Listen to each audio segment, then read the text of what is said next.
আসসালামু আলাইকুম সুপ্রিয় দর্শক, আমি এখন আসছি বরিকান্দি পশ্চিমপাড়া এক বড় ভাইয়ের কলা বাগানে।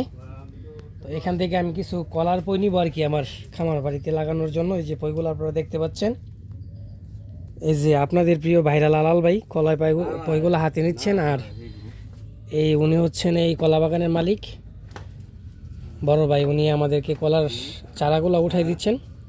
তো আমরা বেশ কিছু চারা নেব বাড়ির আঙিনায় বা পাড়ে লাগানোর জন্য। এখন ইউনুস ভাই কলার পইগুলা তুলতেছেন, আর এগুলা হচ্ছে গিয়ে সাগর কলার পই। তো আপনারা দেখতে পাচ্ছেন এইটা হচ্ছে বড় গাছ, এখানে এই যে এই গাছটা ফল দিছে। তো ফল দেওয়ার পরে নিচে দিয়ে আরেকটি গাছ এরা তৈরি করতেছে, কারণ এই গাছটা ফল বাড়তি হওয়ার পরে গাছটা কেটে ফেলবে, আর নিচে যে গাছটা আছে এটা আবার বড় হবে, এটা আবার ফল দিবে। এই যে মাশাল্লাহ খুব সুন্দর, আলহামদুলিল্লাহ। এই কলাটা একটু হয়তো বা বাড়তি হয়েছে। খাটনি আছে, প্রচুর খাটনি না? আপনার দেখলে বোঝা যায় কি পরিশ্রম করে। তা আমরা তো ওই যে করলাম, নতুন বাড়ি লাগাই দিলাম ওইলো।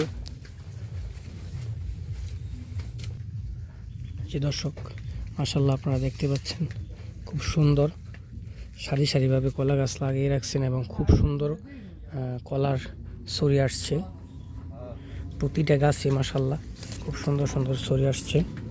এই যে আপনারা দেখতে পাচ্ছেন খুবই বড় বড় ছড়ি।